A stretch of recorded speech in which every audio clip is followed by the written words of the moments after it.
Hello, my barnacles, and listeners beyond these weathered rocks. The Trawler here today, with a different kind of story.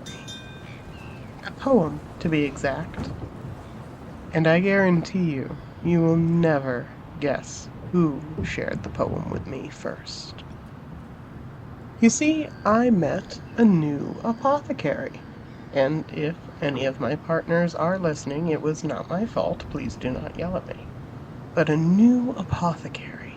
And not because I was somewhere strange. I was here. And instead of the one with the horns and the gold and you know the one. Instead, a charming young man sat behind the desk. He had papers strewn about, and his fingers were stained with ink, and he looked at me with such sad eyes, and he asked me if I remembered what it felt like to be alive. I said, I hope I do. I was alive, a few ticks ago. He, however, was forgetting. He was forgetting. He was forgetting what it meant to be alive, what it felt like.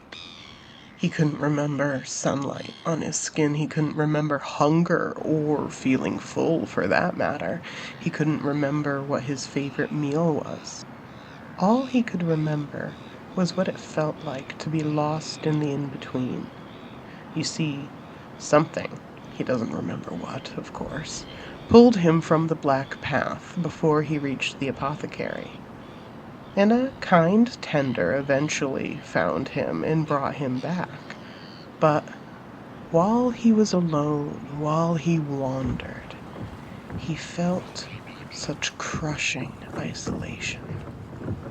So he did what any normal poet would do, and he condensed that pain into beautiful prose on the page.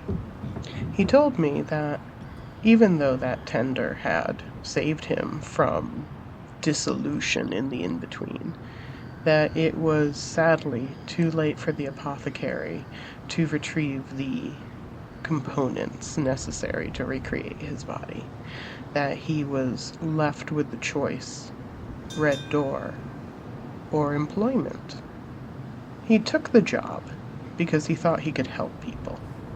He thought that if he impressed upon the mortal souls that came before him the preciousness of their life, the beautiful complexity of what it takes to recreate the body, to protect the mind and reattach the spirit, that he would make a difference in how people approached walking the black path and coming to the apothecary's door. All poets are disillusioned in some way or another, and I suppose he is disillusioned in the idea that after death there can be rest. And then he asked if I would do something for him. And I'm no fool, I'm not going to turn down an apothecary. He asked to borrow you, my dear listeners. He asked to borrow my audience for his words, so that we could be reminded that while we still live and breathe, we need to cherish that gift, because it certainly beats the alternative. So now I read to you the words of an apothecary who is slowly forgetting what it means to be alive. But, and I think you will agree with me after you hear, he will never forget what it means to love being alive. Creatures of mist half credited, our faint form flings no shadow in moonlight on the bed we visit. Noiseless is our tread, who come from deserts of the dead, where no bird sings.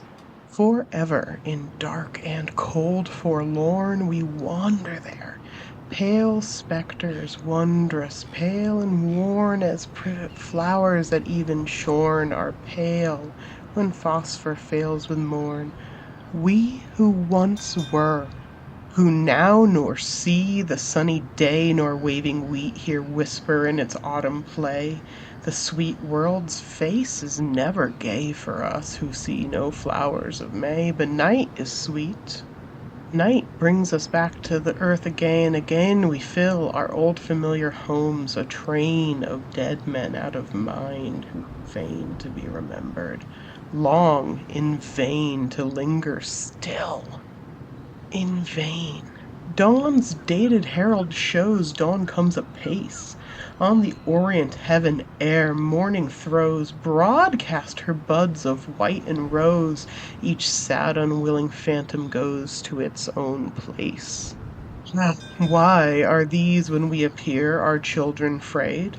Could they once feel how very dear we find their faces, none would fear us, so far distant, yet so near, dim folk of shade. Do these not know their children's toys long ago were ours? Their lovers' woes and joys, their prayers, their faith, their fame, their noise? Know they not this, these girls and boys, nor care to know? As sights which memory endears, seen once more please, as sounds unheard for many years, heard once more, waken joys and tears, so are we moved by hopes and fears and cares of these. Oft at their births we intervene, the stray ears strown, in their love's harvest home we glean and garner, in their deaths we lean over them, kindred shadows seen by them alone. Would we might help them, though abhorred, from harm and wrong, from plague and famine, fire and sword, in weal and woe, at bed and board. Would our weak hands might work to ward their whole life long. Would we might say the things we know, a little say of all the gods conceal, but lo, our very dumb lips bid men go, eat bread, and let the wine's blood flow while it is day. Bid them, while yet they see the light. Ere the black pall covers them, let their robes be white, perfumed, their heads in death's despite. Know what wisdom is in night, what end for all. We watch the moon's far coral band fade in the blue. We watch the sinking grains of sand and yearn for voices to command. Do with your might what deed your hand may find to do. We watch the unheeded hours, which yet return no more. We watch them wane with long regret. Ye fools, what meed have faces met with fasting gaunt, with weeping wet, sealed up in store? Warm, tender hands with last touch close the dead's dull eyes. Forever from you to us he goes, to our wasteland where no wind blows. Whither beyond, what wise man knows, however wise? Tossed for a while in life's mad foam, a bubble at best, his body lies long wrapped in loam. With us his weary ghost must roam always. Men call it going home to perfect rest. Home, rest! Words laughed by us to scorn. Is then rest there indeed? But we away are torn. We see the glowworms glimmer born.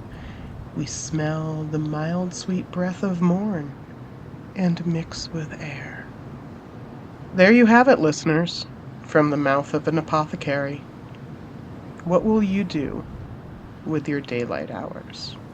What will you do with hands that can hold and mouths that can speak? I will hold my loved ones close, and I will tell them what they mean to me, even when they are annoying. And listeners, the world is large. I will continue to check my nets for more stories of weird, dangerous, unbelievable things to bring you the best that I can. Until then, Be safe, be observant, and die loud, listeners.